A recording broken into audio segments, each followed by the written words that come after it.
Como é que veio o convite para o senhor ingressar na Academia Jacariense de Letras? Como é que está sendo esse cotidiano do senhor agora, como pré-acadêmico? Né? Foi uma surpresa muito grande também, né?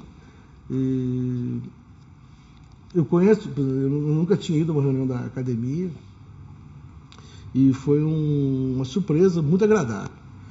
E eu confesso que eu estou muito tímido lá dentro pessoas que realmente com grande experiência na literatura, estou aprendendo muito com eles. Eu gosto de aprender, eu gosto de estudar, então eu me sinto um aprendiz lá no meio de todos eles. E eu até escrevi algo sobre isso, eles pediram para escrever, conta isso, como foi sua entrada. Eu escrevi, né, essa sensação que eu tive, né, e de encontrar lá, e assim, as pessoas lá são todos muito jovens.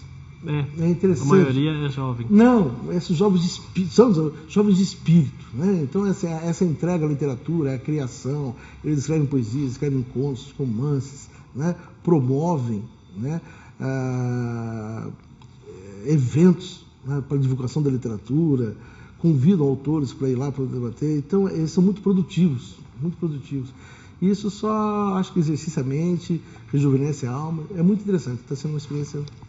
E a sua aprovação vai se dar quando? É ainda esse ano ou não? Eu acredito que não, acho que só o ano que vem. Só o ano que vem? Só o ano que vem. Porque passa por toda uma aprovação, tem que ir nas reuniões, tem frequência nas reuniões, acho que eles estão me observando. Eles estão me observando se só foi isso aí, ou se não tem capacidade para escrever mais.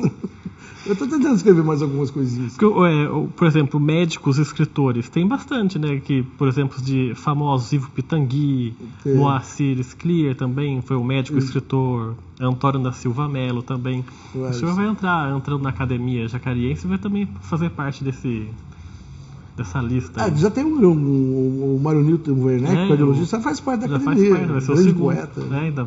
Eu estou começando. E o senhor já tem projetos para um próximo livro? Eu estou... Nessa linha de Sementes da Razão, eu estou escrevendo um segundo livro agora, num salto de 400 anos, né? E é uma história que se passa em Londres, né? A partir de 1660, né? E que a discussão é a mesma, fé, razão e destino, só que agora sobre a ótica renascentista. O mundo, nesses 400 anos, mudou demais, os valores mudaram, né? E nós estamos naquela fase renascentista já pré-iluminista, e eu volto a fazer a discussão de fé, razão e destino, agora com outros personagens, de outras circunstâncias, e está ficando interessante. Se for nessa atuada, nessa média, o primeiro foi sobre 1200 e pouco, o segundo 1600 e pouco, então o terceiro vai ser sobre os anos 2000. Talvez o terceiro seja próximo da Revolução Francesa. 1789, final do século XVIII, né? Que é a evolução, na realidade, assim, é a evolução do pensamento humano. Certo. E o senhor, além de escritor, também escreveu uma peça, né? 2 peças, uma foi o coautor e outra o senhor escreveu. Isso. Como é que foi essa experiência também? É que eu gosto de brincar, né? Eu gosto de arte, me interesso por cinema. E tudo ligado à história, né? Assim, eu gosto de vasculhar esses grandes fatos, às vezes fatos que não são muito levados em consideração e tal, e que estão lá perdidos, né? Uma coisa interessante, quando você vai à Europa, por exemplo, tem todas essas catedrais, mas não diz lá quem construiu a catedral. Quem é o arquiteto responsável? Ninguém sabe. Então, antes de mais nada, o Sementes da Razão também é uma homenagem a todos esses construtores, esses arquitetos, aos clérigos, todo mundo que se empenhou a construir uma obra que é digna da morada de Deus na Terra. Uma catedral gótica tem esse sentido, né? É uma obra, porque tão grande, porque tão bela, tão alta, tão cheia de luz? Porque ela é digna da morada de Deus na Terra. Então, o Sementes da Razão é uma homenagem a todas essas pessoas que participaram. Sobre isso que você me perguntou agora, sobre a peça teatral, a primeira foi... Londres, né? 24 de junho. Então, é um fato que pouca gente conhece, mas no dia 24 de junho de 1717, houve uma reunião numa taverna em Londres. E os grandes expoentes da cultura da época lá se reuniam, né? Com o firme propósito de mudar o mundo. né? Então eles assinaram uma série de documentos, de acordos entre eles, representantes da Real Academia de Ciência, da recém-fundada Real Academia de Ciência, discípulos de grandes filósofos da época, cientistas, religiosos, militares, e eles estavam cansados de como o mundo estava indo. Já em 1717. E eu te digo, isso aí foi a semente, né, porque o século XVIII, né, foi um ano muito fervilhante em termos de ideias, né? Que tudo isso, porque a gente só estuda ou se lembra da Revolução Francesa, que mudou todo mundo, né? Assim, até então, a Revolução Francesa é um marco na história da humanidade, porque até então você não tinha constituições, né? Você não tinha democracia. Virou uma chave do mundo ali, né? Trocou. Né? Então, na verdade, por exemplo, essa noite de 24 de junho de 1717 foi uma sementinha, um tijolinho que contribuiu para um dia haver a Revolução Francesa. Quer dizer, que todo mundo já estava se tocando que o mundo devia mudar. Aquele antigo regime, né, ditatorial dos reis, um poder descomunal da igreja sobre tudo, aquilo deveria mudar e o povo deveria ser mais ouvido. O que culminou na Revolução Francesa. Então tem esse fato. A outra peça é sobre José Bonifácio e Gonçalves Ledo, né, o reencontro. Eu sou coautor dessa peça, o outro coautor é o Francisco Anselmo, o gordo. Do restaurante. Não é o gordo do restaurante, é o gordo do engenheiro. Engenheiro. E nós fizemos juntos essa peça e a gente, por brincadeira, nós atuamos, né? Nós encenamos a peça. E é o encontro de duas grandes figuras do processo de libertação do Brasil, os dois grandes artífices do processo de libertação, né? E eles começaram a trabalhar juntos pela independência do Brasil, fizeram de tudo e conseguiram a independência do Brasil. Mas o que não é citado muito nos livros é que eles se detestavam, eles se odiavam, né? E tinham uma série de desavenças, mas eles, durante todo o processo de independência e até alguns anos depois, eles tentaram superar isso, né? Porque o que eles queriam é que o Brasil se tornasse independente. Mas esse ódio de um para o outro vinha de onde? De origem, né? O José Bonifácio tinha uma origem nobre, o José Bonifácio tinha sido professor em Coimbra, ele é reconhecido, né? O Gonçalves Ledo era um jornalista, ele tinha uma origem mais humilde, e na realidade o José Bonifácio, ele queria a independência do Brasil, mas ele queria que o Brasil continuasse uma monarquia. Isso por uma forte influência da ideologia inglesa naquela época. Já o Gonçalves Ledo, ele queria a liberdade do Brasil, mas ele queria república já. Ele já queria que o Brasil se tornasse uma república, né? Isso por uma forte influência do iluminismo francês. Então, né, era influenciado pelo iluminismo inglês, que era um pouco mais calmo, e o outro é pelo iluminismo francês, que era mais radical, né? Então, Inglaterra e França, sabe que eles nunca se entenderam. E eles também começaram, por essas ideologias, por causa das formações de cada um, eles começaram, então, a se chocar, né? Mas calma aí, nós temos que fazer o processo de independência do Brasil. Vamos resolver isso primeiro e depois... E a gente conta isso de uma forma, até a peça tem um certo humor, né? Que mostra esses problemas nos bastidores do processo de independência. E essas peças foram encenadas em Jacareí? Foram até fora de Jacareí também. Mas assim, não é nada profissional, mas entre amigos. E o livro do senhor Sementes da Razão tem um site também, né? sementesdarrazão.com. É um blog, né? É um blog. Então lá tem um clipe, né, que eu fiz, tem as fotos do dia do lançamento, tem a entrevista da Vanguarda. E eu, assim, para quem leu, né, eu gostaria, se pudesse dar um depoimento, me ajudaria bastante. Tem várias opiniões lá do livro. De várias opiniões do livro. É o www.sementesdarrazão.com.wordpress.com. E agora falando um pouquinho sobre a medicina, o senhor gostando tanto de história, tanto de ler esse tipo de livros, vai fazer medicina por quê? Não, eu sou médico. Né? Então. Eu sou médico, a minha profissão é a medicina. Mas por que o senhor resolveu fazer medicina ao invés de, por exemplo, fazer uma faculdade de história, por exemplo? Não, mas eu ainda pretendo fazer a faculdade de História. Então. Ainda pretendo, como hobby. É. Não para... o meu compromisso com a medicina é muito grande, né? Escrever o livro e estudar é para eu refrescar a cabeça. Mas a escolha do senhor para a medicina foi por quê? Alguém da família, influência? Não. Acho que talvez tenha sido o primeiro médico da família. E eu, no começo, realmente, eu entrei na faculdade pensando em fazer pesquisa.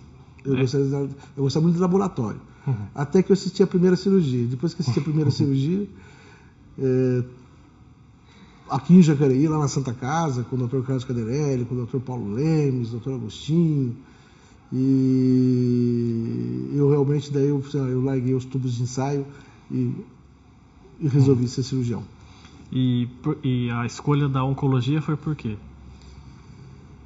Durante a minha vida de acadêmico, eu tinha uma cadeira muito forte de oncologia na faculdade. Aquilo me fez interessar e o relacionamento, dentro da oncologia você consegue ter um relacionamento muito diferente com os pacientes, com os familiares. Aquilo me agradava muito, sabe? Desse envolvimento. É desgastante, mas me fazia sentir-se mais útil do que simplesmente só médico. Acho que no exercício da oncologia você consegue ser mais do que simplesmente um técnico. E o câncer, né, que é o dia a dia do trabalho do senhor é o câncer, ele não se chega na cura do câncer por quais motivos? Por que é tão difícil essas pesquisas que são feitas e nunca se atinge esse... Então acho que essa pergunta é interessante. Essa pergunta todo mundo faz. A gente tem um montão de coisa na internet, aqui é uma coisa que sai, umas coisas lá meio esquisitas. Então eu vou dizer uma coisa para vocês. O câncer já é conhecido como doença há milênios. Existem múmias egípcias que hoje se comprova que elas morreram de câncer. Não é? Mas a oncologia como ciência, ela surgiu a partir da Segunda Guerra Mundial. É recente, então? Primeira coisa, é muito recente a oncologia como ciência e como especialidade médica. Como especialidade médica, ele é mais recente ainda. Nenhuma outra área se desenvolveu tanto como a oncologia, em termos de pesquisa e de avanços. Você falou sobre cura do câncer. Então, posso fazer uma pergunta agora? Vamos mudar? Não. Eu vou te entrevistar. Rodrigo, diz para mim aí, qual é a doença dessas doenças comuns que tem cura? Qual é? Me dá um exemplo de uma doença comum que tem cura. Você está falando assim, resfriado, essas coisas assim? Gripe. Diabetes tem cura? Não.